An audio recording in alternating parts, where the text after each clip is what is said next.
Kalau kalau saya ingin lebih fokus ke Jeep Talks-nya ya.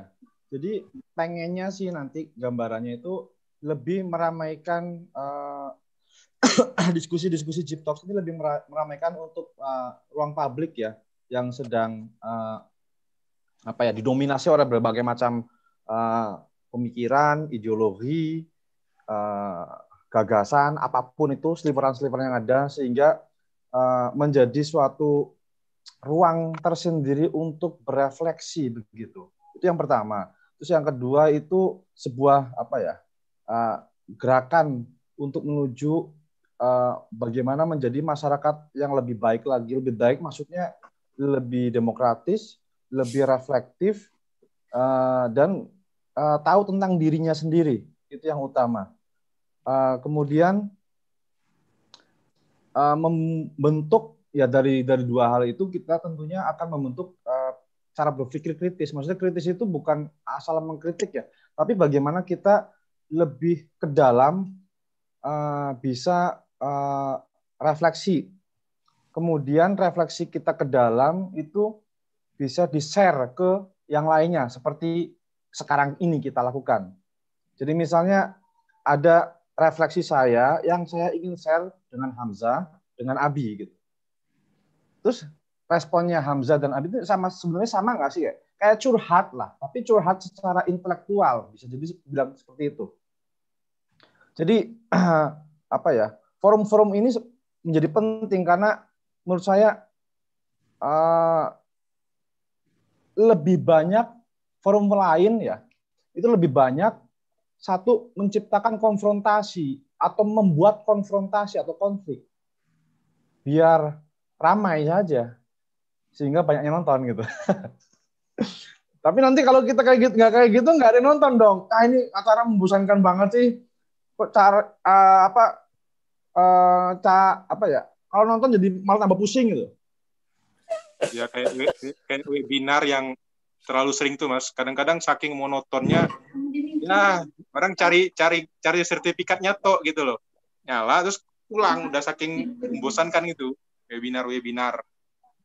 Jadi pengennya sih utamanya adalah menjembatani tadi tuh intelektual, sarjana, akademisi ke level yang lebih luas lagi, terutama untuk menyampaikan macam-macam istilah biar nggak mislead, biar nggak distortif atau biar nggak melenceng atau biar nggak salah arti yang kemudian nanti di ruang publik digoreng ataupun biar di ruang publik itu kemudian dijadikan hal yang umum disampaikan, diucapkan yang sebenarnya bersumber dari hal yang disalahpahami begitu loh. Jadi itu sih sebenarnya pengennya Jeep Talks itu seperti itu. Menurut Abi atau Hamzah gimana? Ini udah pas atau ada yang kurang kira-kira? Maksudnya mungkin ada yang bisa diimprove lagi gitu loh. Maksudnya kita pengennya dengerin kita ya ikut mikir ataupun memikirkan diri kita sendiri mau kemana kita nih arahnya, way of life kita mau kemana. Gak cuma kita bertiga, tapi audiens yang nonton kita juga mereka ikut mikir gitu pada akhirnya. Gue mau kemana sebenarnya setelah melihat Abi, Musa, dan Hamzah ngobrol gitu loh. Tapi ya kita nggak pengen ngasih informasi soalnya sekarang kan selama ini banyak ya webinar ngasih informasi saja atau analisis yang repetitif, analisis yang copy paste gitu loh. Jadi kayak akhirnya larinya ke doktrin. Iya sih sistematis, iya sih bagus, iya sih runtut, iya sih enak didengerin, tapi kemudian menghasut. Kemudian kita tersihir seperti nyanyian siren Yunani itu untuk kemudian terus mengikutinya dan kemudian terdoktrin akhirnya. Terjadilah dogma di situ. Ya itu kan kemudian memprihatinkan saja karena di situ justru alat berpikir kita yaitu alat kritis kita dimatikan lama-lama gitu loh sehingga kita menjadi sistem bank. Gimana Bi? Saya tidak terlalu jauh seperti itu, Sa. Oh ya. Pikirnya. Karena begini, manusia itu pada dasarnya kan akan tumbuh menurut fase-fasenya ya. Sehingga pada fase tertentu akan mengalami titik balik ya. Bagaimana dia akan mencari bahasa yang otentik tadi atau ungkapan-ungkapan yang otentik tadi tentang kesejatian dan seterusnya. Maka bukunya Harari itu kan begitu hadir meruntuhkan banyak sekali mitos-mitos bagaimana kita pada akhirnya akan menanyakan apa nih kita hadir itu dari gugusan apa, mau ngapain dan seterusnya gitu kan. Dan sebetulnya apabila kita sebagai makhluk Indonesia yang sudah diajarkan oleh pembukaan Undang-Undang Dasar 1945 juga diajarkan dalam Pancasila, ada sila pertama itu kan, ketuhanan yang Maha Esa, dan di pembukaannya dengan rahmat Allah dan seterusnya itu, bahwa kita sebagai manusia ini sejak awal berdiri negara ini, kumpulan para anggota bangsa yang akhirnya bersetuju untuk menjadi republik ini adalah bahwa menjadi ada itu karena peran serta absolutnya Tuhan. Nah, sehingga pada semua aspek kehidupan, nah gitu kan, awake dhewe iki sering lalekno Gusti Allah. Meskipun dalam undang-undang dhuwur dhewe kae ana tulisannya dengan rahmat Tuhan Yang Maha Esa. Tetapi apakah itu dengan rahmat Tuhan Yang Maha Esa itu dimaknai sesungguhnya dari ontologi, epistemologi, dan aksiologi seterusnya? Apa hanya sebagai aksesoris?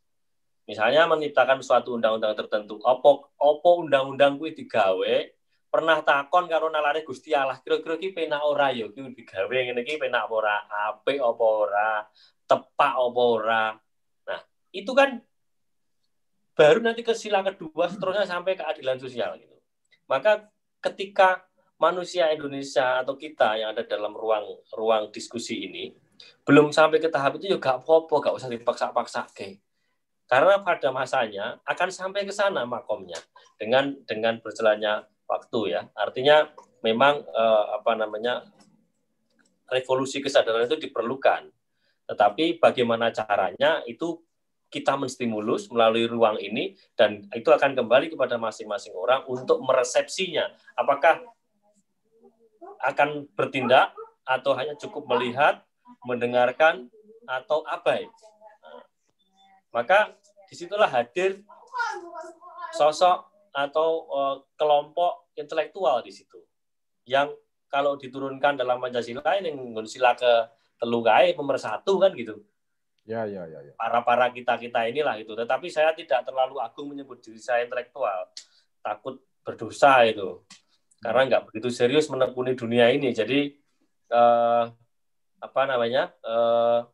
ya kita mencari kesejatiannya wong lah gitu. Jadi wong ki ngopo loh. Fungsine arep ngopo iso bermanfaat apa ora gitu. Jangan-jangan saya sudah mencurigai diri saya sendiri. Jangan-jangan apa yang saya kerjakan, apa yang saya lakukan ini nggak memberi nilai manfaat apa-apa bagi orang lain kecuali yang jelas langsung manfaat bagi keluarga saya, anak istri saya. Nulis artikel, nulis buku. Buku saya sudah dicetak, lumayan dijual, bahkan banyak dibaca. Sampai hari ini pun tidak ada orang email saya satupun. Nah, terus kalau itu dipikir-pikir, ya metenan sih masyarakat kita ini sudah membeli, sudah mengkomodifikasi sebagai satu udah dipakai bahasanya udah dipakai nih komodifikasi nih. Sebagai satu kebutuhan intelektualisme. Langsung masuk aja udah langsung ke interaksi. Nggak pernah diajak interaksi saya. Ya wes dikutip uno tok ae wes ra apa wes dikutip dadi disertasi, dadi tesis, dadi apa. Nambah-nambah hits index lah gitu ya. Nah, jadi komodifikasi intelektualismenya jadi ning kok delok hits index tambah apa ora? Duwe Scopus ID apa ora kan gitu. Nah, akhirnya ketika saya tanya pada diri saya sendiri, opo yo wong ki arep ngene iki ngurusi indek-indekan, terjebak dalam ruang-ruang komodifikatif. Akhirnya kita sebagai yang dalam tanda kutip tadi intelektual tadi terjebak belanja keilmuan, belanja buku, keperluan menulis jurnal, itu karena rasa ingin tahu atau ingin apa sehingga kita tetap dianggap sebagai intelek. Itu fase 1. Yang kedua, kita hidup di ruang ini, di republik ini, alhamdulillahnya dikaruniai dengan banyak sekali persoalan yang bisa dikaji dengan berbagai macam alat analisis. Dan itu menyenangkan kita.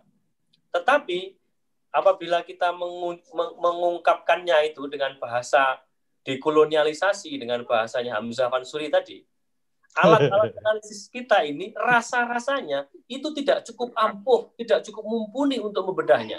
Katakanlah kita akan menjelaskan satu fenomena, mengutip Fansuri misalnya gitu, atau mengutip Maliki, sopo kuwi Maliki, sopo kuwi Fansuri, kok ora Kellner misalnya ngono, Douglas Kellner, kok ora Featherstones misalnya, kok ora John Loh, soalnya masih Eurocentrisme. Nah, karena apa? Kita orientasi keilmuan kita belum didukung oleh satu lingkungan yang betul-betul mendukung ke arah sana. Coba misalnya teman-teman kita yang muda, yang progresif revolusioner seperti Faris, itu bisa punya karya terbit di Palgrave. Terus masih banyak lagi yang lain-lain. Nah, adakah satu lembaga, syukur-syukur JIB ke depan gitu ya, itu memfasilitasi, menyandingkan intelektualisme timur ini berserta dengan produk-produknya, karya-karyanya dengan yang sudah hadir dari barat gitu. Dan kita sendiri asik untuk men-side diri kita, kawan-kawan kita, kolega-kolega kita. Bukan kita justru asik masuk mengkomodifikasi lembaga-lembaga indeks dari asing. Itu terus sing disebut bereputasi itu dua asing masalahnya. Itu masalahnya sopo. Nah, sehingga terus. Sehingga yang disebut sebagai bereputasi itu harus barat. Meskipun posisinya di timur gitu loh. Tetapi barat, makanya ukurannya barat ya nang Mekah wae kan gitu. Lihat. Nah, gitu loh. Maka tadi sindiran di awal tadi saya awal dhewe iki wis ngedohke Gusti Allah. Jadi peran Tuhan itu sebagai sesuatu yang fundamental, elementer atau aksesoris apa-apa wis monggo. Maka ketika kita berilmu itu kan belum tentu semakin tambah keren dan seterusnya. Tetapi nek wong wis berilmu kan kudune alim. Ngono to Mbak Yayi. Ya kan semakin menunduk kan. Itu kan. Jadi bisa mendirikan majelis taklim, bisa sharing-sharing, bisa bertukar pikiran, menyebar manfaat dan menebar manfaat gitu. Bukan hanya sekedar nuwun sewu ya, intelektualisme sabun. Kosok ngono gembrutuk, sabune akeh, untuke akeh, bar kuwi digundul entak ilang. Dadi nang meceret, ora ono manfaate. Maka usaha-usaha seperti ini, seperti JIB Talks ini sangat menarik karena nanti terdokumentasi jejak digitalnya ketika Google masih ada ya. Jadi ini masih aman, terdokumentasi dengan baik. Dan berarti YouTube itu terkait dengan Google ya. Kalau Google-nya hilang, YouTube hilang. Lah, Google. Baik kan Google. Oh, iya. Nah, monggo. Ya, kita masuk ke komodifikasi berarti ya ini berarti. Ini komodifikasi ini yang saya pahami ini apa? Muncul ini ada bahasanya Keller lagi nih, Keller. Ngutip Keller lagi coba. Tapi istilah-istilah ini juga dari barat masalahnya ini. Repot ini kita. Nggak bisa ngutip Pak Ijo tahun berapa gitu, Mas Musa. Sopo gitu. Dapatnya yang dari luar soalnya. Masalahnya komodifikasi itu lahirnya di Prancis, ya. Lahir dari orang Prancis istilah-istilah itu. Maksudnya ya bisa jadi kondisi zaman itu dirasakan kemudian pada akhirnya di Indonesia, gitu loh. Jadi ini kita masih ngasong ya mungkin ya, ngasong ilmunya Barat gitu loh. Belum bisa memproduksi ilmu sendiri soalnya. Nggak ada modal kali ya. Pemerintah nggak mendukung kali ya. Jadi komodifikasi ini sebenarnya muncul dari Baudrillard ya, Jean Baudrillard. itu tahun ini konteks commodification atau commodifikasi ini muncul tahun 70-an di Prancis atau di Eropa lah, kalau tidak salah. Bukunya itu yang terkenal The Consumer Society ya, Myths and Structures. Jadi buku-buku Baudrillard itu banyak sekali yang cukup populer dan terkenal seperti For a Critique of the Political Economy of the Science, kemudian The Mirror of Production 73, Symbolic Exchange and Debt, Forget Foucault, Simulacra and Simulation, ya semua buku-bukunya dia terjemahin ke Indonesia gitu. Nah, ini nih apa namanya? Ya kita sekarang kemudian masuk kepada kerangka atau kajiannya Jean Baudrillard ya. Yang mana ngelihat pengetahuan saya tentang dia dalam konteks konsep komodifikasi itu kritik terhadap komoditi fetishismnya Marx kalau tidak salah ya.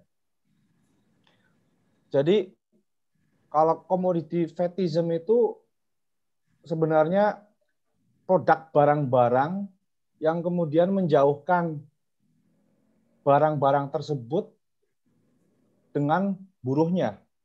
Jadi di situ terjadi alienasi. Buruh tidak bisa mengkonsumsi apa yang dia produksi.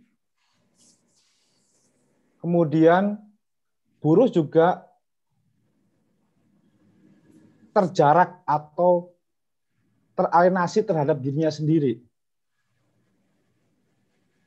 Itu kemudian barang-barang tersebut dikonsumsi oleh banyak orang, kemudian dinikmati oleh semua orang sebagai sesuatu yang membuat bahagia.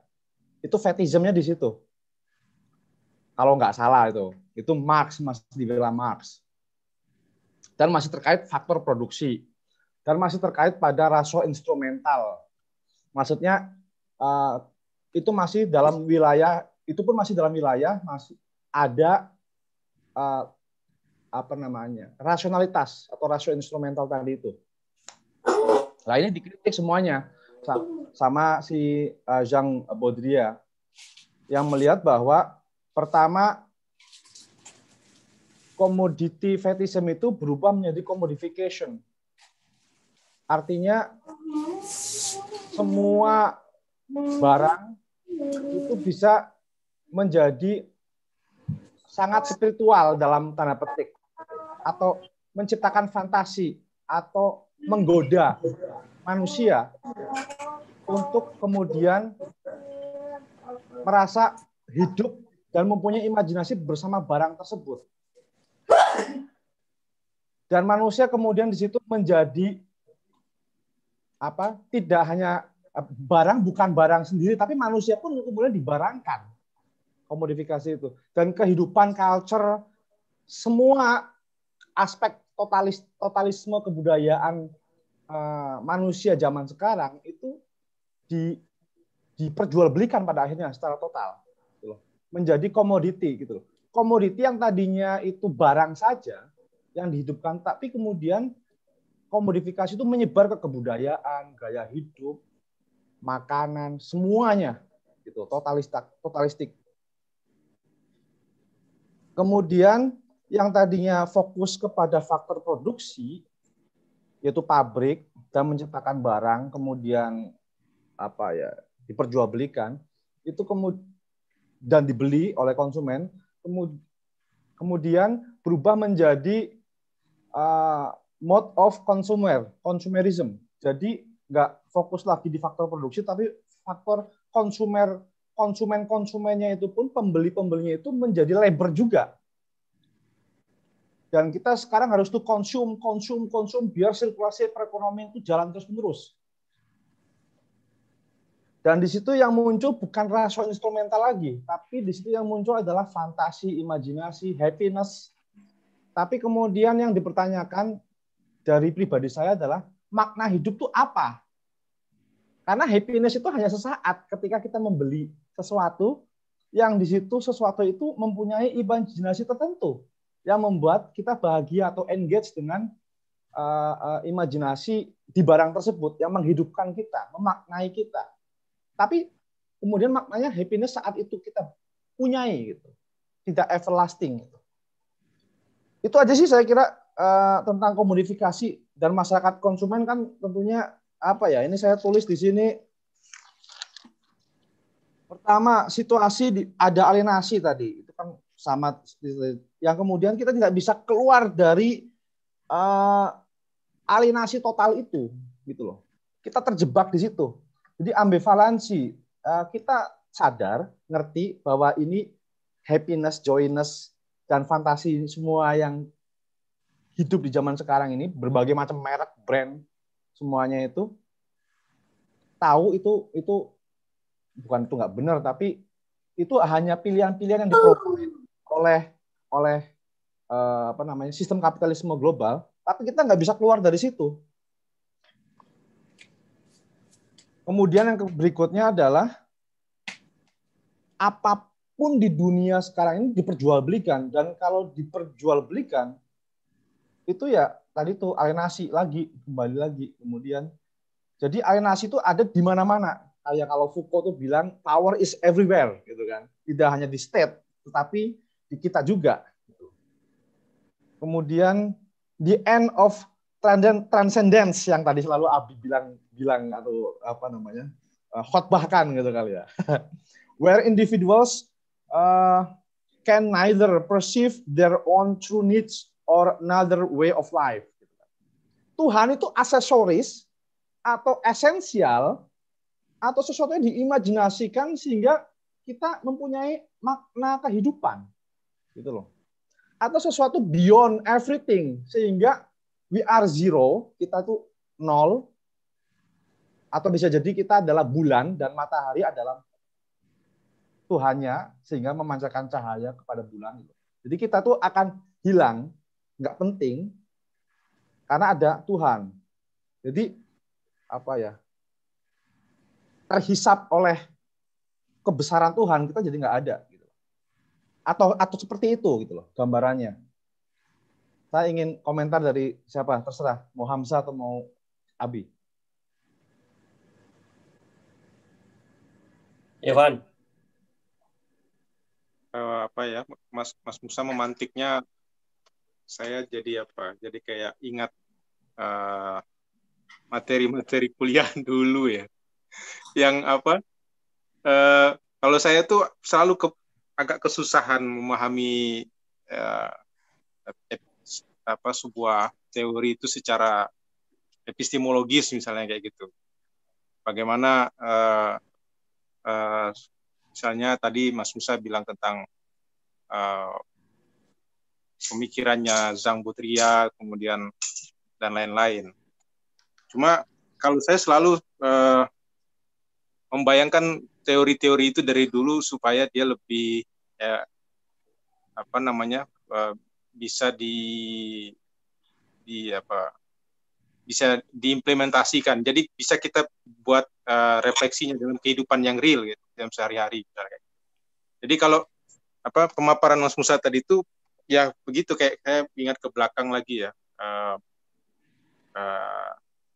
Selain Baudrillard, saya rasa mazhab Frankfurt itu juga penting itu ya, punya peran besar juga tentang komodifikasi ini, terutama misalnya kayak generasi awalnya itu Theodor Adorno yang sempat menulis tentang culture industry itu kayak gitulah, yang kritiknya juga tetap kepada bagaimana kapitalisme itu sudah di level advance tadi itu ya, sudah di level yang begitu canggih untuk masuk ke berbagai lini kehidupan, sehingga tidak ada satupun itu yang lepas dari yang dikatakan sebagai komoditi itu.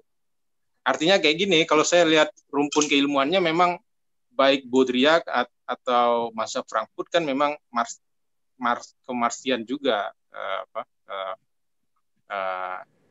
idenya itu, school of thought-nya itu ke situ juga gitu. Cuma bagaimana dengan konteks sekarang kayak gitu, Mas Musa, Mas Abi? Saya kan selalu kayak gitu melihat time frame-nya itu loh, dari generasinya Baudrillard, kemudian mungkin kalau saya boleh sebut tadi tentang Adorno kayak gitu ya, Max Horkheimer kayak gitu, sampai ke sekarang era-eranya digital space ini. Maksud saya memang betul ya, komodifikasi itu sudah menjadi sesuatu yang embodied dalam kapitalisme yang kita sendiri gimana itu ya, kita mau kayak mengeksklusi diri dari kenyataan yang begitu agak sukar kan. Saya dalam konteks menyambung yang Mas Musa bilang tadi, sedang berpikir aja dari tadi itu bagaimana perkembangan epistemologi tentang komodifikasi itu di konteks sekarang. Dalam konteks sekarang yang kalau saya lebih lihatnya bagaimana media baru, media digital, ruang digital itu yang sudah menciptakan ruang-ruang hibrid baru. Nah, itu yang juga apa ya? Saya kan sempat membuat satu tulisan pendek lah gitu ya. Kayak misalnya bagaimana sih sebenarnya masyarakat sekarang itu perlu ada kesadaran baru tentang hibriditas itu. Kayak kita yang lakukan sekarang lewat YouTube dan Zoom ini, itu kan sebenarnya nggak ada bedanya dengan kita ketemu langsung misalnya di warung kopi mana gitu ngobrol. Itu kalau pakai nalar yang agak klasik, ini seperti mediasi aja obrolan seperti ini. Tapi sebenarnya ini sudah tidak ada sekat pembatasnya. Nah, bagaimana gagasan komodifikasi itu dalam konteks masyarakat konsumeris itu tadi? Kalau saya misalnya ada Christian Fuchs gitu ya, salah satu sosiolog yang agak-agak ya bukan agak lah, ya betul-betul Marxian cara berpikirnya, melihat bahwa misalnya media sosial itu cara kerja teknokapitalisme yang betul-betul kalau lagi-lagi saya pinjam bahasanya mazhab Frankfurt lah, Herbert Marcuse bilang itu desublimasi represif ya gitu. Ya kita enjoy aja menikmati begini, tapi tanpa sadar yang namanya pemilik sahamnya YouTube, Google, dan Facebook ini meraup untungnya terus gitu kan. Kita bertukar wacana begini-begini, tapi yang dapat setiap menitnya yang istilahnya mungkin ketika berganti hari gitu ya, jam 12 malam nanti itu antara Mark Zuckerberg sama siapa lagi yang punya Google, Twitter itu selalu mengkalkulasi ulang siapa yang paling tinggi ratingnya dalam hari ini gitu. Siapa yang paling banyak mengklik antara Facebook, YouTube, Twitter dalam satu hari. Supaya nggak kalah saing lah, kira-kira cara berpikir teknokapitalis kan begitu yang saya pahami ya. Semua itu dikomodifikasikan kan. Nah, gitu loh Mas, maksud saya semuanya dalam konteks sekarang, iya, memang artinya saya jadi ingat itu kalau Mas Musa bilang Budria, saya tahu Mas Abila lebih pernah buat pengantar buku masyarakat konsumer itu.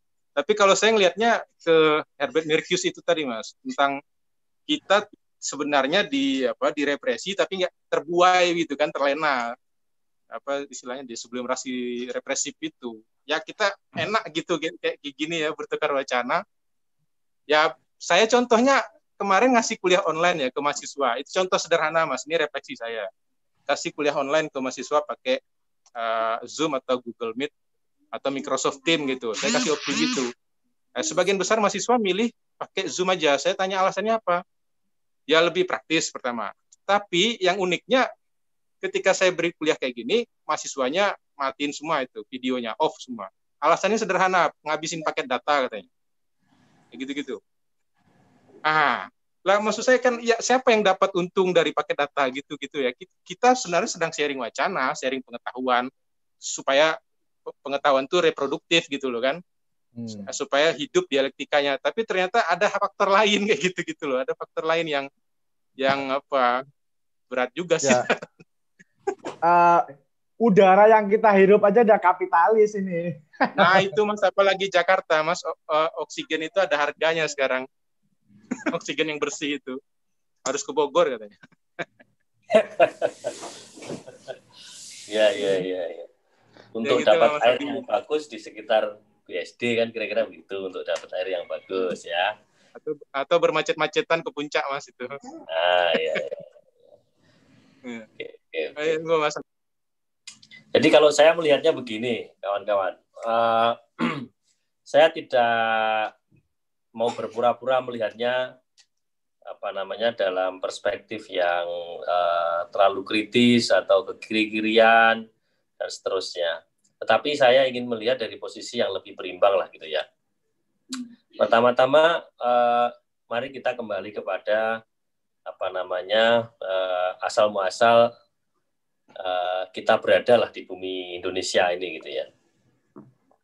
Intelektualisme Barat telah luar biasa melakukan dokumentasi melalui berbagai macam ragam penelitian dan output-output yang diciptakan dengan sangat baik. Membuat istilah-istilah dan seterusnya luar biasa yang kita kutip terus-menerus, kita reproduksi, bahkan dikomodifikasi jadinya kan begitu. Tetapi adakah kita bertanya kembali tentang warisan-warisan sejarah, warisan-warisan tradisi kita, yang itu mengajarkan kita tentang nilai-nilai yang sangat luar biasa, bahkan canggih gitu ya. Misalnya, Nun Sewu, proses bagaimana terbangunnya Candi Boko. Kalau orang sekarang, apa ya bisa membangun Candi Boko? Pakai teknologi canggih-canggih itu. Candi Prambanan, Candi Plaosan, Candi Kalasan, Candi Borobudur, Candi Gedong Songo, dan seterusnya. Banyak sekali itu.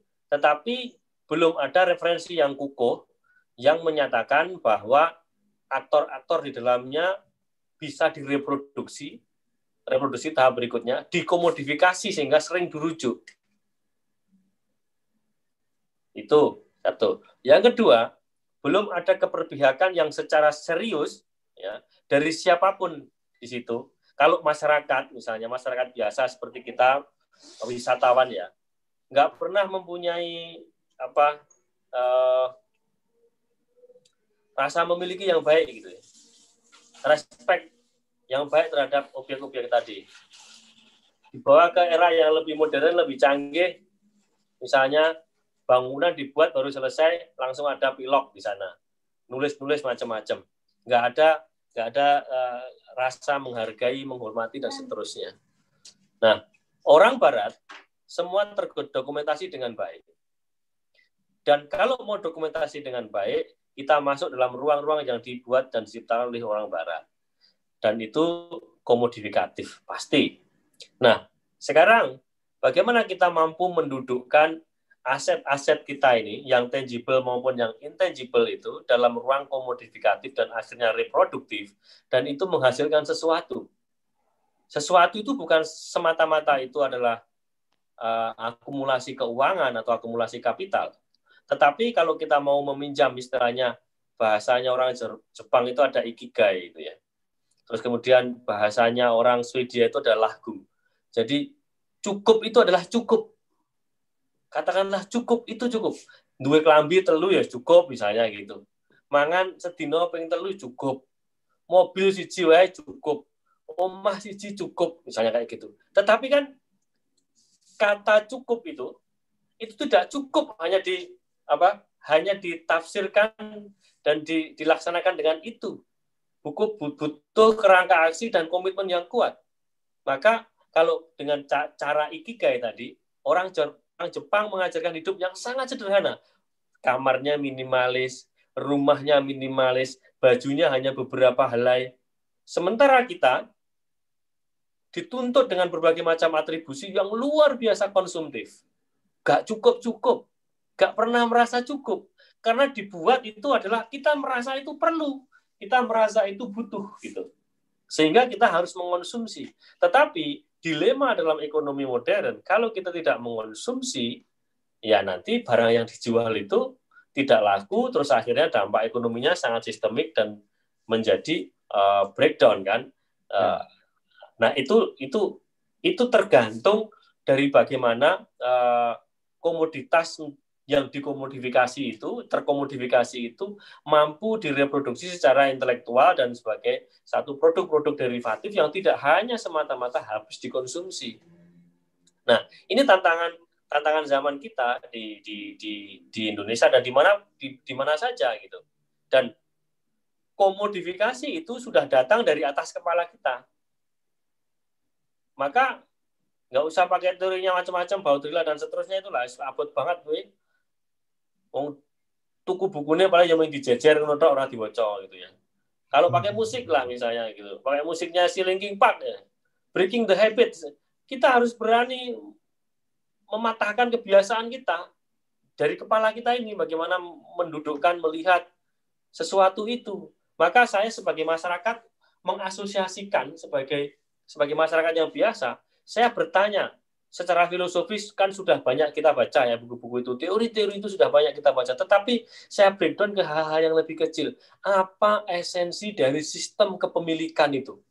Kalau kamu cukup ngekos pesisah turu nyenyak, ya, cukup makan angkringan wis enak. Kenapa harus apa yang ini itu? Bukankah itu yang dikonsumsi adalah simbol? Misalnya kalau menggunakan si Baudrillard gitu. Dan itu sudah diworok-worok karo para pendahulu kita, para nenek moyang kita, para simbah-simbah kita yang dulu-dulu sekali, dan itu sudah tersebar luar biasa melalui serat-serat dan sebagainya, tetapi kita lupa untuk mengkomodifikasi itu menjadi luaran-luaran. Aku potong. Komodifikasi itu berarti bisa dipahami sebagai sesuatu yang masih netral ya, nggak negatif ya. Iyalah. Tergantung pemakaian kita, apakah komodifikasi itu di wilayah-wilayah yang positif atau negatif, atau untuk mengkritik atau enggak, gitu ya? Iya. Jadi jangan bertendensi kepada teori yang mendukungnya atau teori yang mengkritiknya. Tetapi bagaimana istilah itu, terminologi itu digunakan untuk sesuatu yang menghasilkan sesuatu. Misalnya, sederhana saja lah. Misalnya kita sebagai manusia yang suka mengkonsumsi makanan ya, ada pisang. Nah, pisang itu kalau digoreng, namanya pisang goreng, dijual paling satu bijinya, satu pasang itu kira-kira Rp6.000 lah, kira-kira gitu ya. Tetapi kalau sudah dikasih nama banana fritter, harganya jadi Rp60.000. Kopi dicampur susu, kalau di angkringan paling harganya Rp5.000, kalau di kafe kasih nama latte, jadi larang harganya. Nah, itu kan bagaimana proses mengkomodifikasi itu. Sehingga kita dipaksa seolah-olah ya, dipaksa mengonsumsi tanda tadi, tanda yang telah terkomodifikasi tadi, seolah-olah itu pas lah, pas ning awake dhewe iki lho. Ning perasaane awake dhewe iki kita sesuatu itu pas. Yeah. Tapi kan itu palsu. Ora apa ya? Disedus kita, itu kita dirayu untuk surak menurutmu. Dan di situ kan sudah tidak ada.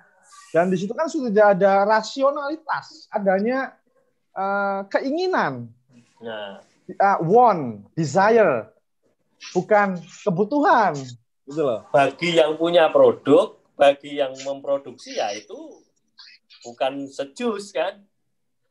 Maka kalau dalam ruang reflektif, misalnya kita baca Stolberg ya, itu menawarkan kamu jangan menyimpulkannya dengan cara induksi dan deduksi. Kamu harus in particular way, kamu bisa berabduksi. Bagaimana kamu melihat sisi ini dari sisi itu, dan sebaliknya juga. Maka derajat yang paling tinggi, akhirnya kita bertanya pada diri kita sendiri masing-masing. Opo itu kesejatiannya untuk apa? Kan begitu. Kalau kita sebagai intelektual, kita tugasnya mengantem itu, ngerti kita ini ya piye. Gitu kan? Kalau kita... Pak. Ini konfirmasi. Jadi ketika kita datang, misalnya ke kafe, misalnya ke Starbucks lah, misalnya, itu di situ kita tetap datang ke situ, tapi dalam kondisi sadar, reflektif. Kita memang bertujuan sesuatu yang urgent di situ, bukan sesuatu yang dangkal, banal, atau memang tidak produktif, tapi bermanfaat bagi orang lain. Misalnya rapat memang kebutuhannya, atau memang ketemu kliens, misalnya gitu. Kayak gitu, maksudnya gitu. Jadi kesadaran reflektif kita terus harus jalan, terus dimanapun kita hidup di era yang sebenarnya secara totalistik berusaha mengalienasi diri kita sendiri dengan diri kita dan dengan sosial di sekitar kita. Gitu. Ya kalau kita misalnya kembali kepada literatur ya, misalnya ada suatu ketika kamu juga pernah menulis itu kan. Kearifan kapitalisme itu. Jadi kapitalisme yang eksploitatif itu juga menawarkan ruang-ruang yang sangat arif gitu, dalam tanda kutip ya. Nah, arifnya itu seperti apa? Kebijaksanaannya itu seperti apa? Kita diarahkan untuk mengikuti bagaimana cara mereka berproses dan bekerja kan. Nah, kalau kita di luar itu, maka kita menjadi teralienasi kan gitu. Kalau kamu sebagai pelanggan produk tertentu, perusahaan tertentu, ya kamu jadi member supaya kamu dapat manfaat. Kira-kira kan begitu. Nah, tetapi ada di mana sesuatu itu didasarkan pada alasan-alasan yang sangat spesifik. Misalnya, pengalaman pribadi saya, untuk mengonsumsi kopi, saya senang kopi tradisional, kopi biasa lah, kopi deso gitu ya. Kalau pulang ke Jogja ya, sing tak gulai kopi-kopi maksudnya kopi klothok gitu ya, kopi Jakal, Jalan Kaliurang yang otentik, kopi Ponti yang otentik gitu. Nah, kenapa yang saya cari itu? Saya yakin air yang dimasak di situ airnya bagus sumber-sumbernya. Nah, kalau di ibu kota saya kesusahan mencari air-air yang sumbernya mungkin otentik atau airnya bagus, bersih karena alasan kesehatan. Misalnya saya nekat mangan ngombe kopi sing asal-asalan, tipes. Itu, dan itulah yang harus maka kembali kepada diri masing-masing gitu. Jadi kita tidak boleh sangat justifikatif terhadap satu hal, kemudian di sisi yang lain justru kita menerimanya dan merayakannya dengan enak. Maka ada ruang di mana Quran sudah mengajarkan kue kita di makhluk tengahan gitu.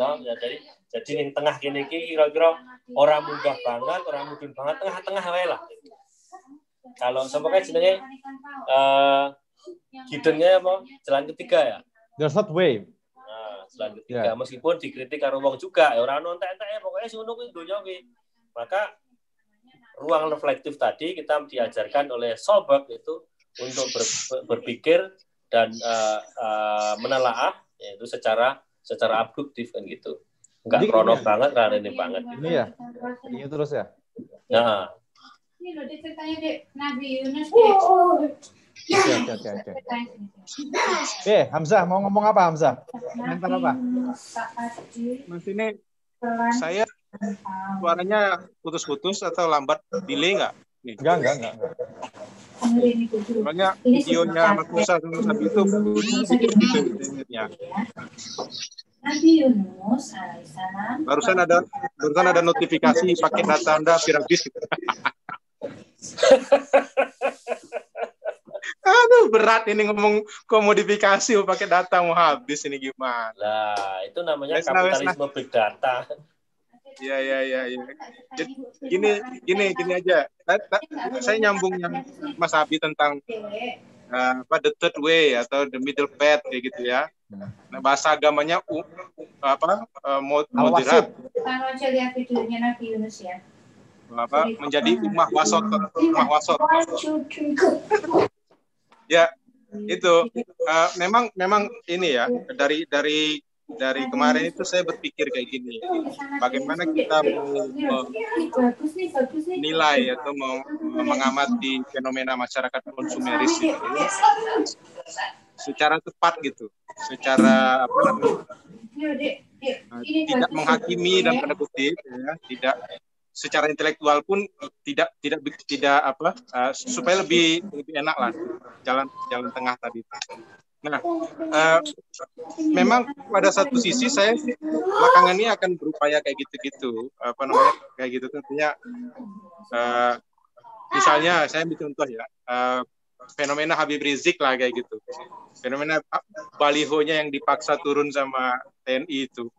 Nah, kemarin dalam kuliah saya itu ada mahasiswa yang agak marah-marah kayak gitu. Dia bilang, wah parah itu ternyata kok para pengikut Habib Rizik ini kayak nggak ngerti Pancasila katanya. Kayak nggak peduli dengan Pancasila kayak gitu-gitu. Nah, saya merespon yang kayak gitu-gitu tuh harus menjaga bahwa jangan sampai kita membaca situasi itu tidak dari perspektif yang ya tengah lah misalnya kayak gitu ya. Saya coba melihat begini, kalau memang ada sekelompok komunitas Muslim perkotaan gitu yang sangat fanatik ngefans sama Habib Rizik, bagi saya itu ya itu khazanah kita hidup di ruang republik kayak gitu. Karena ketika hidup dalam konsep negara bangsa kayak sekarang ini, yang setiap orang pun punya penafsiran yang macam-macam kan gitu ya. Misalnya dalam konteks Pancasila ya, tafsiran versinya Habib Rizik dan pengikutnya ya begitu misalnya kayak gitu.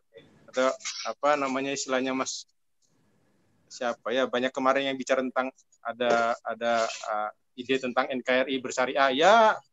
Buat saya begitulah kita hidup di Pulau Nusantara ini yang mau tidak mau orang tafsirnya macam-macam kayak gitu. Nah, konteksnya dengan masyarakat konsumeris ya hampir mirip kalau saya lihatnya. Misalnya ada orang yang sudah shopaholic kayak gitu ya. Mau tidak mau ya punya penghasilan gaji tiap bulan langsung belanja. Istilah lama yang nggak aku dengar ini, shopaholic ini. Apa itu? Apa, Bro? Ya apa Mas, bahasa Brunei-nya saya nggak tahu itu. Ada istilah Brunei-nya nggak Mas? Apa? Ulangi. Shopaholic. Shopaholic itu apa sih? Iya, itu maniak belanja. Shopping. Oh, shopping belanja, kecanduan belanja gitu. Ya. Oh, ya. Itu banyak kan di New York, di kota-kota besar sih sebenarnya. Ya kalau di Brunei terdekatnya ke kota Kinabalu, negara lain.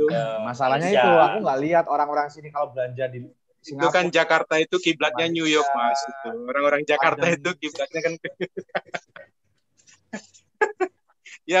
ya itu kayak gitu tuh kan.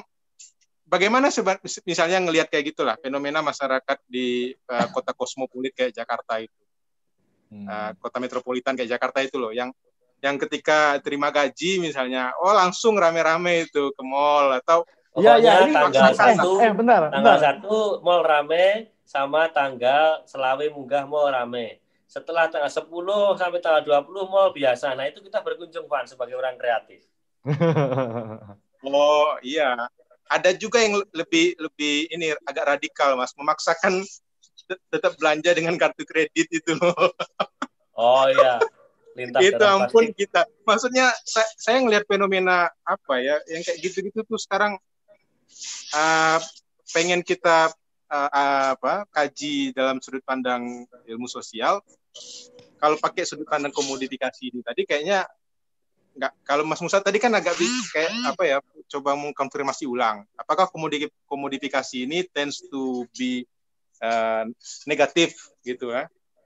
Ternyata kan enggak juga gitu loh. Enggak juga kalau kita fair. Makanya si Abi itu. Nah, gitu loh. Ya, gitu maksud saya ya.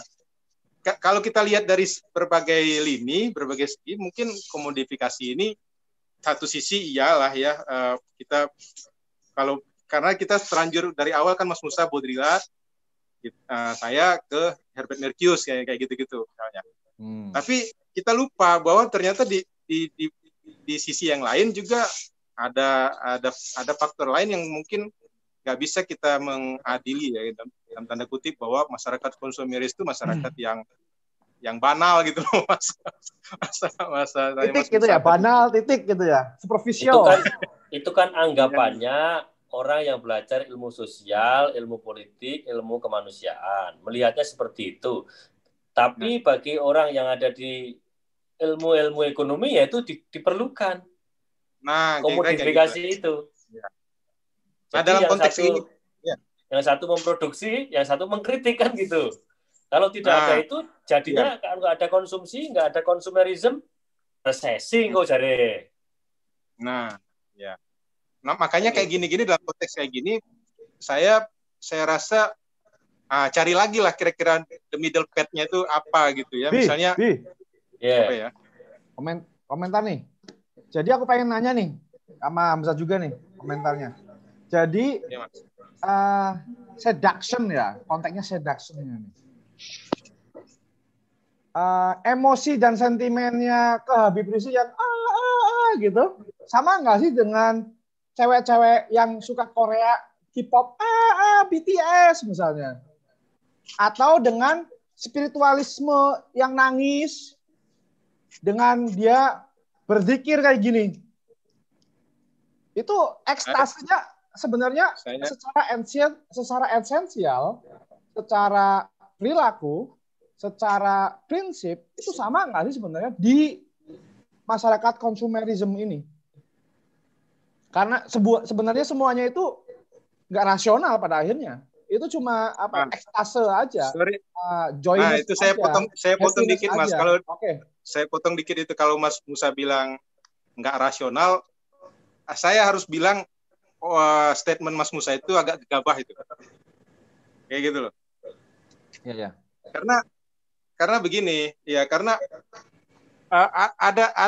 ada banyak, saya ngelihatnya ada banyak pemicu ya. Kenapa followernya Habib Rizik itu begitu fanatik ya, bukan fanatik ya, tepatnya itu kayak ya apa ya.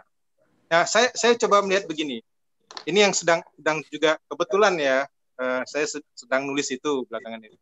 Saya mulai dari asumsi begini. Ini hipotesa, coba nanti tanggapi Mas. Ya. Nah, saya ngelihat bahwa sekarang ini ada fenomena yang sedang dibayangkan bagi sebagian komunitas Muslim perkotaan tentang kegagalan negara dalam memberi keadilan sosial bagi seluruh masyarakat Indonesia. Mereka coba menawarkan narasi alternatif sebenarnya lewat pemunculan sosok Habib Rizik itu. Saya harus bicara ini di luar konteks politik, Mas ya. Saya terlepas dari misalnya FPI itu bagian dari kontestasi politik, oligarki politik gitulah. Oligarki politik, di luar itu saya lihatnya. Saya kan sekarang agak ngikuti Mas Musa secara antropologis, fenomenologis, secara fenomenologis, bahwa ada kebutuhan yang sublim gitu. Ada kebutuhan sublim dari masyarakat Muslim perkotaan khususnya. Itu yang kayak merindukan sosok figur pemersatu.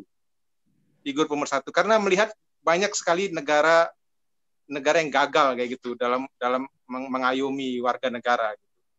Itu satu sisi. Nah, sisi lain mereka pun ternyata punya angan-angan gitu ya tentang ini ukhuwah Islamiyah itu, Islamic Brotherhood kayak gitu ya. Ada imajinasi untuk menciptakan umat itu tidak lagi terbelah-belah gitu. Sehingga mungkin ada kaitannya dengan saya rasa ada kaitannya dengan Arab Spring ya, imajinasi tentang persaudaraan Muslim. Jadi saya melihat bahwa fenomena Habib Rizik itu ya tidak bisa di satu sisi dia sebagai fenomena yang irasional itu masyarakat itu. Karena apa, Mas Musa? Yang berbondong-bondong menjemput Habib Rizik ke bandara misalnya gitu ya. Itu kan nggak semuanya dari kelas menengah ke bawah. Gitu ya. Ada juga yang elit pakai Pajero misalnya kayak gitu, pakai mobil Alphard gitu, datang rame-rame kayak gitu ke sana. Artinya kelas menengah elit gitu, dan terpelajar kayak gitu. Nah, itu kan yang agak saya juga tidak bisa langsung buat penilaian, butuhlah diamati lebih dalam lagi dalam konteks sehari-harinya itu bagaimana sih sebenarnya mereka itu. Saya pengen tahu itu, agak menghindari untuk secara cepat gitu bahwa mereka ini irasional kayak gitu. Mungkin itu kalau itu asumsi saya sementara ya.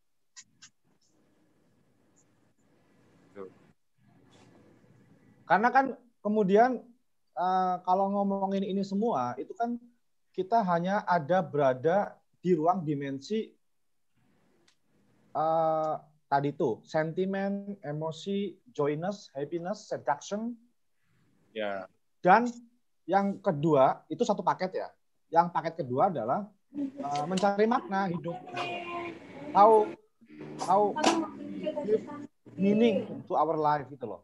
Jadi arti tentang pengakuan, tentang identitas, tentang imajinasi yang membuat kita merinding badan, yang menggairahkan kita untuk menuju Islam yang dipahami secara imajinatif dan yang distinct dengan Islam yang lain yang dianggap korup, muncullah figur itu gitu loh pada akhirnya. Jadi ini politik recognition juga itu bermain di sini. Jadi ada dua itu. Jadi kalau kita mau bermain di wilayah rasionalitas, jadi jangan di rasionalitas, ini masalah makna dan masalah seduction. Masalahnya. Kalau aku itu sih, gimana Bi? Oh, jangan terburu-buru. Bro, ini sebagai satu rayuan atau gairah itu ya. Ya itu Pak, inilah hebatnya ilmu sosial. Jadi argumentasi yang dibangun itu sangat subjektif gitu ya. Itu memang dibolehkan dan jelas merupakan ruang kemerdekaan ilmu sosial di situ. Namun begini, mari kita membuat ilustrasi yang sederhana satu persatu gitu ya. Orang yang hidup di ibu kota ya di Jakarta ini itu belum siap memosisikan hidup mereka sebagai manusia dan orang kota, berperilaku sebagai manusia dan orang kota. Kalau kita mereferensi, Saudara Musa kan sudah berkeliling dunia, kan kesadaran warga kota atau orang kota kan tidak seperti yang kita jumpai di orang yang ada di Jakarta gitu. Meskipun di negara-negara lain ketika hari-hari besar juga ada fenomena mudik gitu kan. Tetapi itu ada kode-kode sosial, ada simbol-simbol sosial yang dikirim di situ, terreproduksi dengan luar biasa melalui komodifikasi simbol, status dan seterusnya. Sehingga ketika orang-orang yang mencari kemapanan standar kota, mereka hidup menepi, tetap menyebut dirinya mereka tinggal di Jakarta, tetapi rumahnya di Serpong. Tetap menyebut dirinya orang Jakarta, tetapi tinggalnya mungkin di Pamulang, tinggalnya di Bintaro, seterusnya itu Depok. Tapi menyebutkannya dirinya mengatribusi dirinya sebagai orang Jakarta. Tetapi kalau dicek KTP-nya Jawa Barat, Banten, kan begitu. Sehingga mereka ini belum siap, teman-teman itu, warga kita itu belum siap. Nah, kalau saya sendiri merefleksi, saya memang belum siap sebagai warga kota. Maka saya mulai ning desa terus itu. Wong desa memang gitu ya. Nah, contoh mereka tidak siap sebagai warga kota di mana? Banyak terjadi penyimpangan sosial, banyak tidak tertibnya, tidak mempunyai kesadaran yang tinggi terhadap lingkungannya, kesadaran sosialnya rendah. Itu memang belum siap, itu bukan ciri-ciri masyarakat kota. Nah, itu perlu direkonstruksi kesadaran itu, sehingga dari masing-masing gubernur yang ada, entah yang ini, entah yang itu, dengan berbagai macam kontroversinya, mencoba membawa pembaruan kota, dan itu terus-menerus dilakukan. Nah, maka ada juga sebagian kelompok yang merindukan nuansa-nuansa tertentu, misalnya, karena jengah dengan aktivitas yang begitu banal, ya, dalam bahasa tadi itu banal, luar biasa, terus kemudian ada asymmetric development, maka timbullah kelompok-kelompok atau kawan-kawan yang secara spiritual menawarkan suatu oase di mana wah ini sudah nggak bisa diatur, kita kembali ke jalan Tuhan aja gitu. Maka dibentuklah ada yang namanya front membela ini, front membela itu, dan seterusnya. Ada jaringan membela ini, jaringan membela itu, ada kelompok membela ini, kelompok membela itu, ada forum ini, ada forum untuk membela itu, dan itu terus. Dan itu adalah komodifikasi social commodification terhadap satu fenomena. Maka pengalaman-pengalaman indrawi itu dicerna luar biasa sehingga menginternal ke dalam pengalaman jiwa mereka, pengalaman psikologis mereka, pengalaman spiritual mereka. Maka ketika kita mendudukkan misalnya Habib Rizik gitu kan, kita tidak bisa semata-mata melihat Habib Rizik ini sebagai satu leaders yang dia mempunyai banyak pengikut, banyak jamaah. Tidak bisa seperti itu. Ada spiritual calling, ada panggilan spiritual yang di situ yang tak mudah untuk dijelaskan oleh keilmuan yang misalnya loh, ini kita bicara ini ya, yang tidak mudah dijelaskan. Nah, siapa yang bisa menjelaskan seperti itu? Misalnya turut manut, madep mantep, karo Mbah Yayi, Allahu Akbar misalnya, ikut Allahu Akbar. Berarti kan ada panutan di situ. Ada keteladanan di situ. Nah, keteladanan inilah yang mungkin ini menjadi kebaruan spiritual bagi orang-orang kota, orang-orang di sekitar Jakarta, dan yang ingin mencari makna kehidupan, adalah yang menawarkan simbol yang baik tadi gitu kan.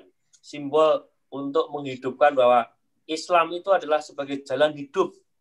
Islam ini adalah sebagai tempat kembali yang baik. Maka ketika sosok Habib Rizik kembali, itu menjadi sosok yang sangat dirindu-rindukan. Nah, itu kan. Nah, lain lagi ceritanya ketika ada pengalaman spiritual, ketika orang pergi ke Mekah sana, pergi ke Madinah sana. Itu berbeda lagi, nggak bisa dijelaskan. Misalnya, melihat Ka'bah, nggak usah disuruh, wes. Tiba-tiba sebagai orang Muslim, nangis kok. Delok Ka'bah, wes nangis. Saya harus jelasin, Bi. Ntar Bi. Okay. Masuk, boleh nggak? Ya. Bukannya kita harus ngebedain masalah emosi, sentimental dengan spiritualisme. Yang spiritual itu lebih ke rasional menurutku. Nggak bisa atau jangan sampai terjebak pada sentimen atau emosi yang sehingga orang nangis gitu. Bukannya kemudian masalah spiritualitas itu kayak misalnya puasa ya. Nah, aku menyebutnya tadi spirituality calling. Nah, panggilan spiritual itu memang sangat rasional karena apa? Di dalam kerangka kita ini di sini nih sudah dipenuhi dengan bacaan-bacaan kita toh. Ihdinas siratal mustaqim misalnya terus. Itu kan referensi wajib. Dan itu terkonstruksi dengan baik sampai menginternal kan dalam kehidupan kita. Sehingga panggilan spiritual itu begitu melihat satu kenyataan, gugurlah itu yang rasional menjadi ini, menjadi itu, dan seterusnya. Maka kembali lagi tadi istilah-istilah di depan tadi, kamu bisa nggak mengerem antara makna ini dan itu, bahwa ini sebenarnya sudah cukup, sudah sampai di sini saja, menghentikan di sini, melakukan pembiasaan terhadap pembiasaan yang baru, melupakan yang lama, kan nggak bisa serta-merta seperti itu. Nah, keagungan ilmu kemanusiaan kan di sini ini mampu menjelaskan tetek bengeknya ini gitu loh. Sementara kalau yang satu lagi yang kritikal tadi dalam tanda kutip nuwun sewu, isinya mencemooh terus loh. Sementara Marx itu ketika tua ya ilmunya jadi berubah, menjadi berbeda. Maka ono neo-marxisme, post-marxisme dan seterusnya. Yang itu terus dikaji sampai hari ini. Seolah-olah there is no alternative. Bahwa kalau ilmu sosial rujukannya ke situ, ya memang ke situ. Tetapi kan kita terjebak dengan agama, ilmu agama kan terjebak dalam kesadaran palsu juga gitu toh. Orang kaya ono tokoh liyane kan gitu. Orang ono alternatif liyane gitu kan. Padahal kan ini menawarkan ruang-ruang yang sifatnya diskursif. Yang bisa dibangun berbagai macam traktat keilmuannya. Mau seperti apa sih sifatnya? Nah, kalau kita kembalikan kepada yang ada di sini di kita di Indonesia, sakjane rujukan induknya itu siapa? Kita ini. Ketika menjelaskan sesuatu yang sudah terkomodifikasi ini, air terkomodifikasi, udara terkomodifikasi, ilmu, pengetahuan, pendidikan, seni, terus kemudian bahkan data gitu ya. Awake dhewe ngomong iki ya terkomodifikasi sesuk. Nek akeh sing deleng ya iklane akeh. Nah, itu kan kita sadar atas apa yang kita lakukan, maka nuansa reflektifnya itu adalah jangan terburu-buru, tergesa-gesa, wis gak usah nyimpul ke rono rene sik lah. Kita melihat dulu, ngerasa sik gitulah.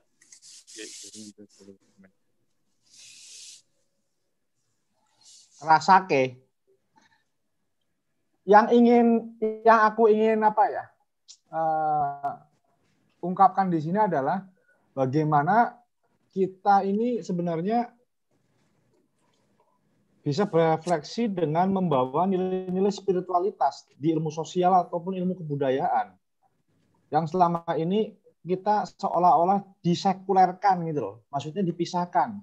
Seolah-olah kalau kita ngomongin tentang spiritualisme, ngomongin tentang Tuhan, ngomongin tentang kearifan-kearifan yang ada di diri misalnya Nabi Muhammad, itu seolah-olah tidak ilmiah, bukan ilmu sosial atau kemanusiaan. Padahal ilmu-ilmu sosial dan ilmu kebudayaan, ilmu politik dan sebagainya itu merupakan bagian daripada spiritualitas seseorang, terutama sarjana-sarjana, terutama lagi sarjana Islam zaman dulu gitu loh. Jadi ketika seseorang itu mempunyai pengetahuan yang luas, kayak Ibnu Khaldun misalnya, di Mukadimah, dia nulis buku tebal-tebal, misalnya banyak, serius, dia sangat intelektual, sangat rasional, sangat berdedikasi terhadap apa yang dia pelajari gitu kan. Dia juga semakin spiritualitas gitu loh, semakin tinggi spiritualismenya gitu loh. Demikian juga harusnya kita ini kayaknya seolah kalau apa ya, membawa spiritualisme, membawa dalih-dalih dalam konteks kita keagamaan yang kita jalani gitu kan, itu seolah tidak ilmiah gitu loh. Itu kan jadi membuat kita memang nggak percaya diri. Banyak orang melihat itu sebagai sesuatu yang bukan ilmiah gitu loh. Padahal pola pikir seperti itu bukannya harus dihilangkan ya. Ya kalau kita rujukannya kepada rumpun keilmuan ya di Indonesia ini kan alhamdulillahnya negara ikut mengatur gitu ya. Ini rumpun itu kelompoknya ilmu ini itu ya boleh saja, tidak ada yang salah. Tetapi dari situ pula kita menjadi terkotak-kotak dan menjadi dibeda-bedakan gitu loh. Oh iki sing kae so iki so iki. Bukankah sekarang itu semua sudah langsung bisa berhubungan gitu kan. Maka ketika Nadiem Makarim menjadi Mendikbud, dia menawarkan yang namanya kampus merdeka. Terus kemudian merdeka belajar di dalamnya. Sehingga mahasiswa di kampus di beberapa semester akhir nanti boleh ngambil kuliah atau kursus di jurusan lain atau fakultas lain. Sehingga sekat-sekat rumpun tadi itu dijembatani dengan hibriditas keilmuan yang membebaskan orang mencicipi sana-sini sehingga mengerti esensi ilmu yang sedang dan ingin dipelajari. Maka kalau dihubungkan lagi dengan komodifikasi dalam sebuah masyarakat konsumsi itu, maka yang dikonsumsi itu apa? Sekedar barangnya, atau simbolnya, atau rayuan-rayuan yang ditawarkannya. Kalau gini menggunakan teori kiri kan, menggunakan teori kritis atau apapun perangkat yang sedang ingin menganalisis fenomena produksi massal gitu kan. Nah, sedangkan dari sisi ekonomi, apa yang kita serang sebagai, apa yang kita telah sebagai komodifikasi itu menurut ilmu ekonomi, ilmu bisnis itu hal yang baik. Itu hal yang sangat berkelanjutan sifatnya bagi kehidupan manusia. Karena jika tidak ada itu, tidak ada konsumsi, maka produksi terhenti dan seterusnya. Maka kalau kita melihatnya dalam ilmu yang lebih kontemporer ini ya, dalam bacaan yang lebih kontemporer, misalnya kita bisa belajar tentang BMC, Business Model Canvas, di mana kita diajarkan untuk menelaah tentang 9 poin, di mana ini sebenarnya yang dieksploitasi sebelah mananya, yang bisa di revenue di sebelah mana, partner-partner strategisnya di mana, channelnya di mana, dan seterusnya. Sehingga tuduhan-tuduhan eksploitatif tadi atau komodifikatif tadi lebih terukur kalau dijelaskan dengan ilmu bisnis dan ekonomi. Nah, ini dua hal yang saya pikir sangat berbeda, sangat beroposisi gitu ya, yang bisa disandingkan dengan kembali lagi kepada ruang reflektif pada masing-masing orang. Sebetulnya kita berada di dalam posisi mana itu. Ya. Oke. Ya kembali ke tadi ke apa namanya sih? Aku masih belum paham loh masalah tadi itu. Fenomena keagamaan perkotaan. Bisa dilanjutkan nggak tadi, Bi, maksudnya? Bahwa mereka belum siap menjadi orang kota misalnya. Ini Afan bisa menjelaskan. Ini kan sosiologi, urban sosiologi ya, kali ya? Ya, perangkat teorinya bisa macam-macam. Gimana, Van? Wah, berat lagi ini ya. Ilmu hijrahmu itu, Van. Apa ya? Itu dari kayaknya kalau dilihat dari Ferdinand Tonis itu apa? Benar nggak saya ngomong bahasa Prancisnya itu Tonis? Saya susah terus. Tanya ahlinya tuh Leti. Ya, tentang Gesellschaft itu. Bilangnya apa namanya, soliditas mekanik, mekanik ya. Gitu. Nah, rasanya kalau melihat fenomena masyarakat urban gitu ya, ya banyak mau dilihat dari sisi gimana dulu. Misalnya kalau saya melihat yang belakangan, misalnya saya baca pemikirannya John Ury ya tentang mobility turn gitu, ya, mobilitas yang dalam pengertian paradigma baru.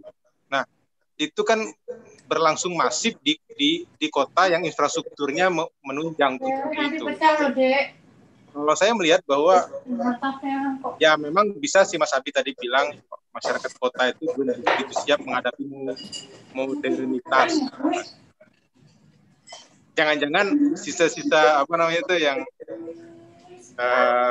paguyubannya itu masih ada di diri mereka, walaupun hidup di kota, masih suka arisan, ngumpul-ngumpul gitu loh.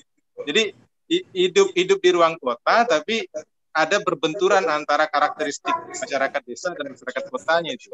Karakteristik orang desa dan orang kotanya itu kayak berkontestasi lah katakanlah. Cuma saya melihat begini, infrastruktur mobilitas yang terpusat di perkotaan itu seringkali tanpa saya nggak tahu ya, mungkin ini perlu dikonfirmasi ulang. Infrastruktur mobilitas yang berpusat di kota itu ternyata tanpa banyak disadari mungkin itu mengkonstruksi identitas orang kota itu sendiri. Ketika dia bergerak di berbagai lini gitu, maksud saya ya, dari satu tempat ke tempat lain, nggak hanya fisiknya, nggak hanya dia secara personil, secara manusiawi, tapi juga yang lain-lain gitu, misalnya barang kayak gitu, informasi yang berpindah dan lain-lain lah kayak gitu. Sehingga melihat masyarakat kota dari aspek mobilitasnya itu tadi, kalau saya bicara mobilitas lagi-lagi gini Mas Musa, ini bukan dalam pengertian klasikal sosiologi gitu ya. Mobilitas itu hanya ada dua arah gitu, yang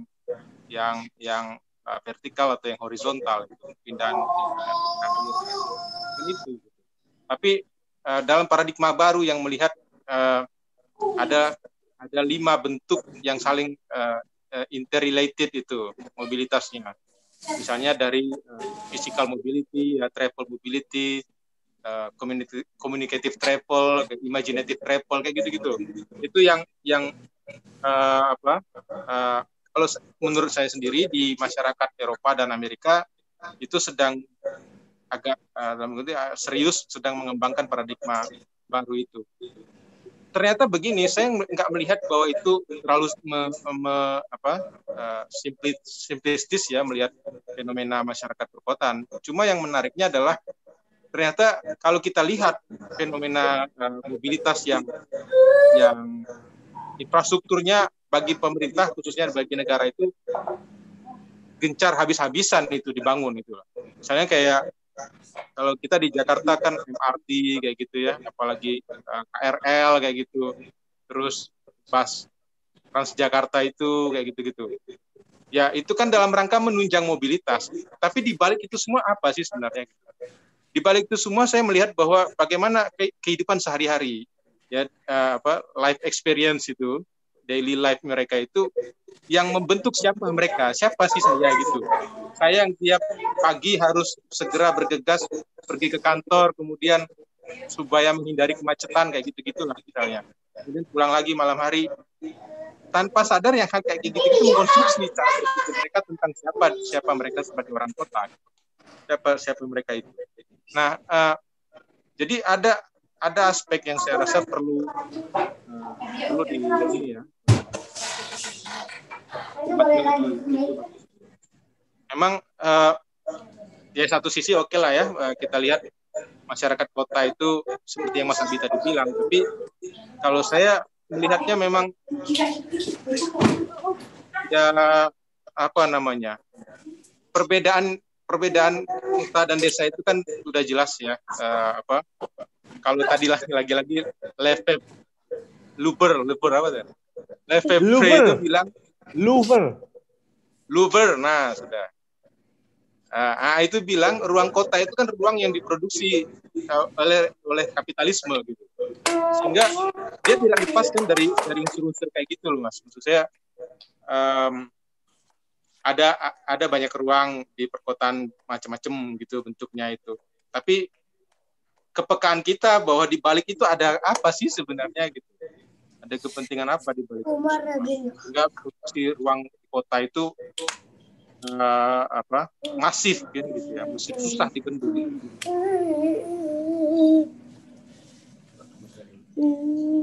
Gitu Mas Musa. Semakin kompleks ya sebenarnya nih. Nah, iya. Ada mobilitas, ada apa namanya tadi? Kalau aku sih masih lihatnya tuh apa tadi? Zaman sudah modern tapi kelakuan masih belum modern gitu kali ya? Perlu diuji lagi itu kalau menurut saya. Jadi kayak misalnya contoh yang setiap aku cerita itu sebut biasanya dulu kita makan pakai daun kan, terus langsung buang, kan organik gitu. Nah, sekarang pakai piring buang ya kelontang gitu kan, itu piring gitu loh, barang pecah belah. Akhirnya kita nggak bisa jalan kaki tanpa alas kaki kan kayak dulu zaman Majapahit. Ekstrimnya gitulah maksudnya. Jadi apa ya, cara berpikirnya memang misalnya kayak Madaniyah kota itu kan civilized. Civilized artinya tahu diri lah gitu kan. Tahu diri masyarakat Jawa kuno itu sudah mengajarkan hidup modern. Misalkan dalam satu pertemuan itu ketika banyak orang yang sedang menikmati ruang pertemuan atau duduk, dia akan jalan tidak berdiri tetapi jalan dengan laku dodok atau berjalan sambil setengah duduk itu. Ya. Kalau kita bandingkan dengan masyarakat kita sekarang, itu jarang sekali kita menemukan itu. Sampai orang-orang modern ini diberikan tanda melalui pengumuman dan kata-kata yang sangat keras. Mohon untuk antri di belakang garis kuning misalnya. Itu sampai diarahkan begitu, sampai diberi tanda antrinya membentuk segitiga, miring-miring gitu. Ditulis lagi, persilahkan atau dahulukan lagi orang yang mau keluar dari kereta api. Karena apa? Kesadaran kita sebagai manusia modern, sebagai orang kota ini tidak terbentuk. Seolah-olah menjadi orang modern atau orang kota ini harus tergesa-gesa, gegap gempita, hurry up, atau hari society kan gitu. Tapi tidak menghargai esensi itu. Nah, ini mungkin yang saya ketahui dari beberapa pengalaman hidup, ini kita gagal mentransformasi budaya kita. Perilaku sosial kita itu gagal ditransformasikan kepada generasi lanjut. Ini Abi ngomongnya sudah kayak mulai radar panca ya. Nanggone Jepang kayak loh, coba. Orang tidak bisa diperintahkan, sudah begitu tertib ya. Nanggone Korea itu juga begitu. Di negeri-negeri barat yang lainnya kan begitu order. Nah, sekarang apa yang terjadi dengan masyarakat kita? Kita ke toko kelontong yang berjejaring gitu ya. Sedang antri masuk buka pintu karena kita membawa anak itu ya. Kan kita melindungi anak kita supaya dia mendapatkan akses untuk masuk lebih cepat dan aman. Tiba-tiba ada anak-anak muda nyelonong di bawah tangan kita nyeludrup gitu. Orang nggo permisi, orang nggo kula nuwun, wus. Banyak yang terjadi. Di kampung-kampung nanti ditulisi ngebut benjut misalnya kayak gitu. Itu kan satu social warning bahwa kamu itu harus sopan, harus manner. Nah, ketika ini sudah modern di ruang-ruang publik kita, itu sudah susah ditemukan. Karena modern itu seperti kata para perumus modernitas itu ya, itu yang hanya yang di indera gitu loh. Sing katon mototok. Kalau kita hidup di ruang metropolitan ini menjadi orang kota ki ya nek wis neko ilate ngomong lu gua. Otentisitas yang aslinya Madura, Kalimantan, Batak dan seterusnya itu dihilangkan dalam ruang yang sangat hibrid bahwa kalau kamu menjadi orang kota atau orang Jakarta ya lu gua padahal lu gua bahasane sopo. Otentisitasnya dari mana? Maka kesepakatan Sumpah Pemuda itu muncul bahwa bahasa Indonesia itu kan diakui kan sebagai bahasa pemersatu. Maka ketika komodifikasi ruang perkotaan ini berhenti kepada hanya pada aras yang terindra, kalau dalam bahasanya John Ury tadi itu yang dilihat gitu, yang terlihat dalam mata itu menjadikan pengalaman itu menjadi pengalaman indrawi, yaitu akan selalu terjadi gap dari masing-masing social level. Kita akan melihat pengalaman yang lain di Abu Dhabi, kita akan melihat pengalaman lain di sana, di sini, dan seterusnya. Maka kalau kita melihat di perkotaan di Indonesia gitu misalnya, yang disebut oleh Hamzah tadi bahwa mobilitas itu terjadi di ruang-ruang sosial yang menawarkan kemudahan. Ketika tidak terjadi atau tidak tersedia sarana prasarana yang memudahkan, yang terjadi adalah immobility. Meskipun sekarang immobility bisa diasosiasikan orang tidak bisa bergerak karena situasi tertentu, ada pandemi COVID dan seterusnya. Tetapi dengan adanya pandemi COVID juga memudahkan orang untuk mobilitas karena jalan menjadi sepi, traffic menjadi agak sunyi gitu ya. Itu terjadi pro and cons dalam melihat situasi. Bagaimana fenomena ini didudukkan dalam ruang seperti apa dan seterusnya. Maka ketika memaknai masyarakat kota itu harusnya lebih spiritualis gitu ya, lebih lebih terpelajar gitu ya. Itu seharusnya seperti itu, bukan dalam makna modernitas yang dangkal, modernitas yang merucut, yang runaway katanya si Giden ya.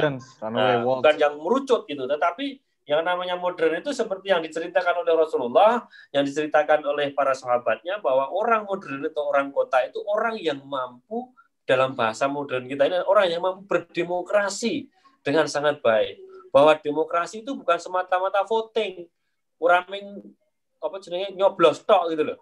Tetapi demokrasi yang paling tinggi levelnya itu adalah orang yang mampu bermasyarakat, mampu mengemukakan pendapatnya, diterima pendapatnya dengan orang lain, dan adu pendapat di situ tidak menimbulkan konflik, tapi menimbulkan understanding.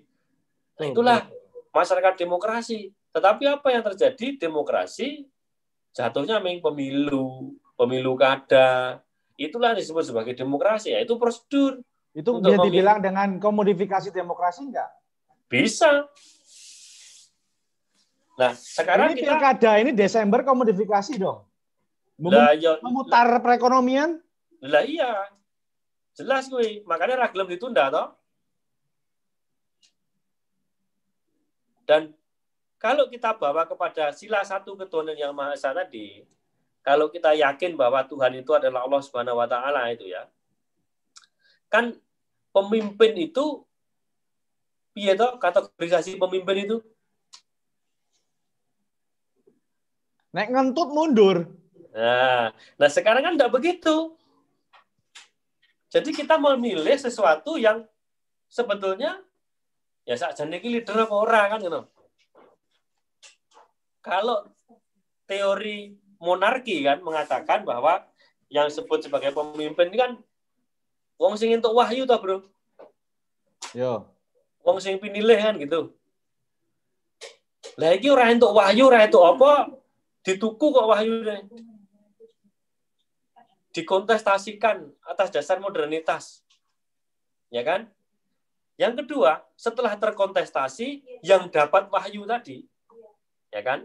Yang dapat wahyu sing wis babat alas Wonomarto iki. ora ono kedudukane ning ruang demokrasi, wis ilang belas ngono lho. Dengan dasar katakanlah wis setuju kok karo republik. Tetapi ruang-ruang keaslian mereka, otentisitas mereka dikomodifikasikan juga enggak. Dalam makna positif ya. Cukup diceritakno dalam ruang sejarah. Tetapi pengakuan dalam ruang demokrasi modern hampir tidak ada. Kraton Mataram iki ya, ono loro, Jogja mbek Solo. Ya kan? Terus isi ono Cirebon, isi ono akeh bangsa Indonesia iki. Di dalam ruang demokrasi kita hanya dimampatkan bahwa itu selesai. Mereka setuju dengan Republik, dengan NKRI. Tetapi atribut-atribut kedalaman masa lalu mereka, yang itu adalah wahyu, yang itu adalah pendahulu, avant-garde, itu nggak ono. Maka perlu kiranya negara kita yang sudah masuk dalam ruang demokrasi modern itu memberikan tempat, memberikan penghargaan itu mungkin dalam bentuk undang-undang gitu loh. Ono undang-undangnya yang mengatur iku, mengakui itu gitu. Sehingga tidak hilang Indonesia ini menjadi hanya sekedar Indonesia yang seperti sekarang ini, bahwa negara Indonesia itu mempunyai akar yang betul-betul kuat, yang sehingga dari sejarah itu dikomodifikasi dalam ruang yang positif menjadi republik kan gitu kira-kira. Oh, jadi mengkomodifikasi apa yang kita sudah miliki, apa yang dinarasikan oleh Mbah Buyut kita zaman dulu secara oral, kemudian dibukukan, ditulis juga oleh ahli-ahli filolog gitu kan. Itu penting ya menjadi sesuatu yang dikomodifikasi gitu loh secara positif dan dikontestasikan dengan apa yang ada di luar sana gitu ya Bi? Ya iyalah, kalau orang ekonomi kan kita mengatakan itu komodifikasi ya serah apa lah. Wong ekonomi, wong ahli pemasaran ya itu jenis branding strategi dan seterusnya toh. How to make something itu more valuable kan gitu. Masalahnya adalah kuratornya sama yang menuturkan, menarasikannya itu sangat lemah dibandingkan dodolannya gitu loh. Jadi kita sukanya jualannya jualan raw terus, mentah terus bongkohan. Biar kemudian yang menarasikan, mengkuratorkan itu orang-orang dari kayak Belanda gitu loh. Nah, ya itulah oligarki hadirnya kan di situ itu. Maka sekarang kita bertanya, apakah betul kita itu dijajah sama Belanda? Opo sakjane iki ora gur diapusi gitu. Karena dipecah belah terus kita perang kan gitu. Ini makanya harus ditelaah lebih lanjut. Kalau dijajah betul-betul, ngopo kok oke wong Indonesia ya urip ning Belanda kono menikmati hidup dengan enak, 7 turunan ibaratnya ya, menjadi importer yang luar biasa, jadi orang-orang kaya baru di sana. Nah, sebenarnya ini dijajah, makna penjajah itu seperti apa? Kan itu. Maka Bung Karno sebagai pendiri Republik ini mengingatkan, nah, kan engko dihadapi kowe suatu masa kowe dijajah negaramu dhewe, bangsamu dhewe jajah kowe dhewe. Nah, saiki iki ada sing ngrasake ora iki kita ini dijajah oleh bangsa kita sendiri. Nah, kesadaran-kesadaran itulah yang kemudian harus direkonstruksi secara berkelanjutan, selalulah dibawa kepada pembukaan undang-undang Pancasila. Itu terus kita rekonstruksi bahwa jangan sampai keluar dari rel-rel itu, dari pilar-pilar terus-menerus ya. Iya, itu kan yang akan menjadi simpulan malam ini gitu ya. Ya, betul. Saya kira itu aja dulu kali ya. Ya.